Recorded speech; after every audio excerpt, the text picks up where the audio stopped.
a step back to see the truth around you. From a distance you can tell.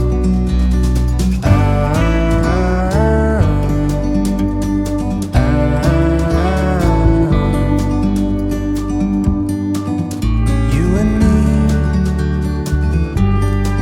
were meant to be in the great outdoors, forever free. You and me, meant to be in the great outdoors, forever We are free. live. Yes. We are alive. We are alive. We are alive. Yes, yeah, I feel good. Hey, Yeah, man. Okay. Yeah, welcome everyone. Welcome to October conference. You conference. This is all about you, not about people, not about others' opinion, but you, and all about you. So let's welcome our next speaker. Yes. Where is Ameline? I'm looking for you. Yes, here you are. no, Yay! thank you for having me. You're welcome. So welcome. So good to have you. I know I'm going to learn a lot from you. So thank you so much for joining us. And please share more with us. And let's hear from you what living life on your terms means to Coach A. You have the platform. Yes, thank you. And if you don't mind, can you also do the dual screen share with my presentation as well, please? We can Okay, go let me along so see you can have the that. visual and also with the words, because Okay. depending on the type of person that you are, words can paint the picture, or sometimes you may need a visual. So I want to appease all type of learners. But Okay. this is So really I the story of my life, the principles of living a life of purpose. That's what I see of living life on your own terms. Is you're living a life of purpose. You're giving value to the world. You found your gift. You're mastering your gift, and you're constantly growing to evolve and learn a different version of that gift that you have. Go to a different level. And as you're chasing that and you're becoming that, other people will see the value that you have, and they will naturally gravitate towards you. Which is mm, why you don't need to seek anything. It will come for you if you simply seek to develop the gift that you naturally have, if you go in within yourself, which is why you don't need anyone to help you. But then during the course of your life, there are some things that happened that went on in your life that's telling you, no, you're not good enough for this. You're not strong enough. Like look at you. Look at where you come from. You don't have the education. Who are you to help other mm, people when you yourself need help? You will receive uh, all of these different questions and all of these different thoughts that will go through your mind. And it's in that I developed and I found later on in life that there's a term for that. And what we all are speaking about is imposter syndrome. These oh, are when you have those thoughts that come in out of nowhere, when you're excited about an idea, or you're excited about a career move, or you're decided about a decision that you just made, and then all of a sudden you start getting thoughts that's telling you why you shouldn't. That is not your thoughts. That is an mm, imposter coming into your mind, putting those ideas and those thoughts and and that revelation of your previous experience to you now. Hey, you're not strong enough. You can't do it. You remember what happened last time? These are the thoughts because this is imposter syndrome. So let's peel oh, back the layers of exactly what imposter syndrome is. Now, it's a mm, phenomenon or experience. This is not something that you can physically touch, smell. It's something that you experience, that you're going through. You're doubting mm, your abilities and feeling like you're a fraud. You're highly achieved, but you find it difficult to even accept your own accomplishments. mm, Now, this is an internal experience of believing that you are not competent or knowledgeable as others perceive you have. You have the knowledge and you have the wisdom, and you're giving your gifts to the world, but yet the world sees you in this light because of your value, and you yourself are downplaying your own accomplishments. And this mm, is what we need to channel. This is what we need to control, that imposter syndrome. Because when you're going through achieving for greater, there are always going to be things that you don't know. You don't know what you don't know until it's time for you to know it. Then Yeah. that's when you begin to develop your skills, master your skills, because as you begin to master one, then another set of skills is going to be required because now you reach a different level. So don't Yeah. hesitate on yourself and don't become contingent to the previous image of yourself because you are not who you were yesterday. You're certainly not who you were last month, certainly not who you are a year ago. That you learned so much information. So now to really identify and to give you practical information as to what imposter syndrome looks like, these are the different types of imposter syndrome. The perfectionists. Perfectionists are never satisfied and always feel that their work could be better. Rather than focus on their strength, they tend to fixate on any flaws or mistakes. This often leads to a great deal of self pressure and high amounts of anxiety. Then it's the one that I call the superhero. Because these individuals feel inadequate, they feel compelled to push themselves to work as hard as possible. Then it's the experts. These individuals are always trying to learn more and are never satisfied with their level of understanding. Even though they are often highly skilled, they underrate their own expertise. The natural genius. These individuals set excessively lofty goals for themselves and then feel crushed when they don't succeed on their first try. The soloists. These people tend to be very individualistic and prefer to work alone.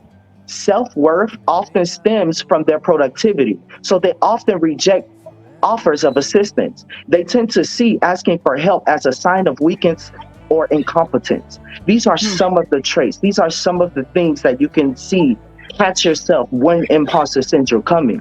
Well, if you're the perfectionist, why does your work have to be so perfect? Why can't you accept that you're going to make a mistake? Why does it have to be so perfect? In that perfectionism, it will slow you down because every area you're going to want to master and make sure it's perfect. That's going to delay you and then ultimately derail you because now it's taking you so much longer than you anticipated because you want it to be perfect. Or even when you look at it, it's not perfectly as you see it. So you're not going to put it out there and you're going to put it on the back shelf. You overly work and you dive yourself into your work and you overly excess and you set these high expectations for yourself, which is the end goal. But you expect you're coming into the game in quarter one and to achieve results that you're going to have in quarter four in quarter one. And when you don't achieve those goals, then you lag within yourself. So then it's how do I begin to overcome that?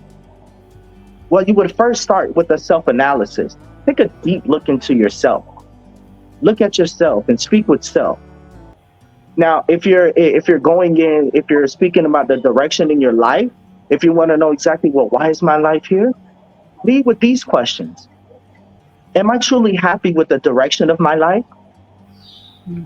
What choices have I made to lead me where I am? Am I living to my fullest potential? Do I wake up happy and ready to start the day? Or must I drag myself out the bed, drag myself to get this energy? If you're stuck or you want to examine yourself in regards to your love life and examine why you're not as receptive, then start by asking yourself these questions. What core beliefs do I hold about myself? Do I believe I'm worthy of love as I am? Must I be perfect for others to approve of me? When you begin to ask yourself these questions and really deep down and peel back the layers of yourself, you will then see those thoughts and that programming. Because your positivity, you always want. That's why you wake up every day. Hey, I'm striving towards greatness. I want to do and live a life of imperfection. But honestly, there's no such thing. There's always going to be imperfection in everything that you do. But that is the beauty in learning. Because in anything that you do, in any experience that you had, it's a reason or a season. You're going through this for a reason, or it's your season to go through this. Don't dwell in the temporary. Don't make permanent decisions on temporary circumstances. Continue to strive and go for greatness. Continue to develop within yourself. Now, there are different ways that you can make an effective shift. You can take baby steps. Don't focus on doing things perfectly, but rather do things reasonably and well, and reward yourself just for taking an action. For example, in a group conversation, offer an opinion or share a story about yourself. That way you begin to open up and be more welcoming about your experiences and see through your speaking the lessons that you learn. Mm. Question your own thoughts. As you start to access your abilities and to take those baby steps, question whether your thoughts are rational. Does it make sense that you are a fraud, given everything that you know? Does it make sense that you are a fraud, that you want to deceive people and take advantage of people? Stop comparing yourself to other people as well. Every time you compare yourself to others in a social situation, you will find some fault within yourself that fuels the feeling of not being good enough or not belonging. Instead, during conversations, focus on listening to what the other person is saying. Be genuinely interested in learning more, because everything and every experience and every person that is around us, we are a magnet. So this person is speaking to us for a reason. They're saying something that you need to hear in that moment for a reason. Receive it, acknowledge it, and keep going. Don't dwell Oh, on it. Learn what you need to learn and continue to go. Don't let that destroy your self image in whichever way it goes. We are all leaders. We are here to master our gifts and dominate the world through leadership. How you can do this is through the area of management. Whatever you fail to manage, you will lose. If you fail to manage your mind, you will lose it. If you fail to manage your job and actually go into work day in and day out and come late from work, you're going to lose that job. If you fail to manage your finances, you're going to lose your finances. If you fail to manage your business, you're going to lose your business. Whatever area in life that you fail to manage, then you will see. So when you're doing this self-analysis and you're thinking, okay, well, what areas of management can I begin to improve on? What areas of management am I lacking? If you see an area in your life that is not where you want it to be, take a hard look at how you're managing that situation. If you're in a situation and you're losing your home, well, think about it. Think about the choices. How have I been managing this? Have I been paying my bills on time? Do I know what my outcome is supposed to be in regards to bills? Am I sufficiently receiving enough income for the outcome that I have to do? Now, additional tactics that you can think of for self-development is using social media selectively. We all know that the overuse of social media may be related to the feelings of inferiority. You try to portray an image on social media that doesn't match who you really are, and that is impossible to achieve. It will only make your feelings of being a fraud even worse. Stop fighting your feelings. Don't fight those feelings of not belonging. Instead, try to learn into them and accept them. It's only when you acknowledge them that you can start to unravel those core beliefs that are holding you back. sure. Refuse to let it hold you back. No matter how much you feel like you don't belong, don't let that stop you from pursuing your goals. Keep going and refuse to be stopped. This is how you become a success, because successful people are constantly striving to become a better Mm. version of themselves. They're serving value to the world. They're not looking for followers. Followers are naturally compelled to them because they're a natural born leader. They're standing their rightness. So you would need to develop that within yourself. In order for you to do that, you first need to overcome these negative thoughts that come to you. If you don't win the battle in your own mind, you are not going to win the battle in the world. Now, Mm. final thoughts that I want to leave with you guys is visualize your success. Whatever that end goal looks like for you, put yourself there, whether that's through meditation, whether that's through dreaming, whether that's a vision board. Put yourself mentally there where you can see it, to the point you can smell it, to the point where you can start to feel those sensations in your hand. Put yourself there. Now, once you're there, separate your personal feelings from facts. You can feel personally about one thing, but it's not a fact. Develop a healthy response to failure and when you make a mistake, because there is no such thing as failure.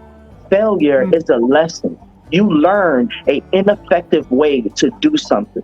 Now let's try something else. It is insanity to keep doing the same thing in the same way and expect a different result. Once you've identified that this particular strategy or this particular tactic or this particular direction isn't working for me, now it's time to make that adjustment and move. And most importantly, break the silence. Let it out.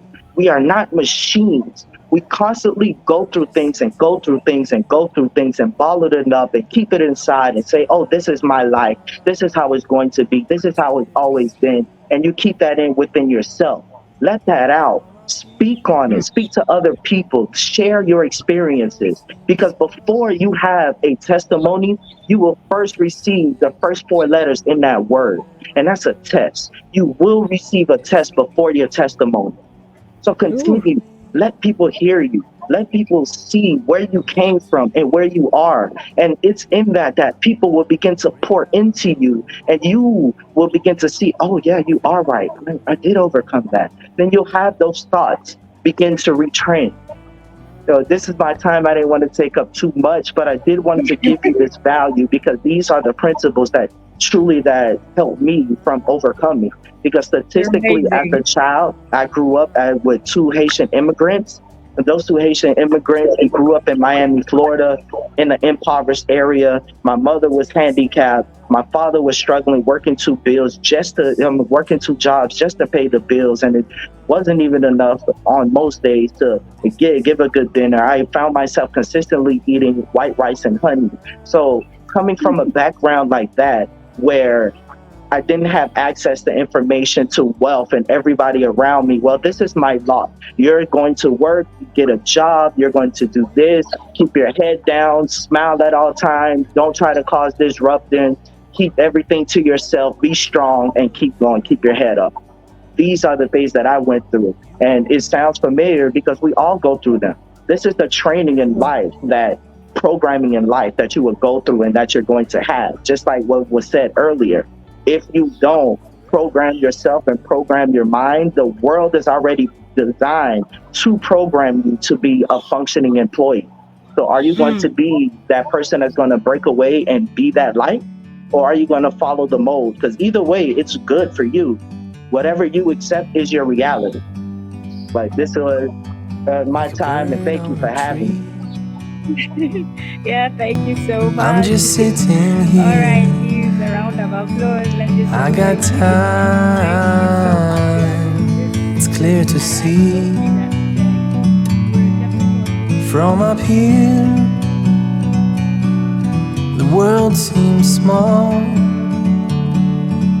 We can sit together. It's so beautiful. You and me, we meant to be in the great outdoors, forever free.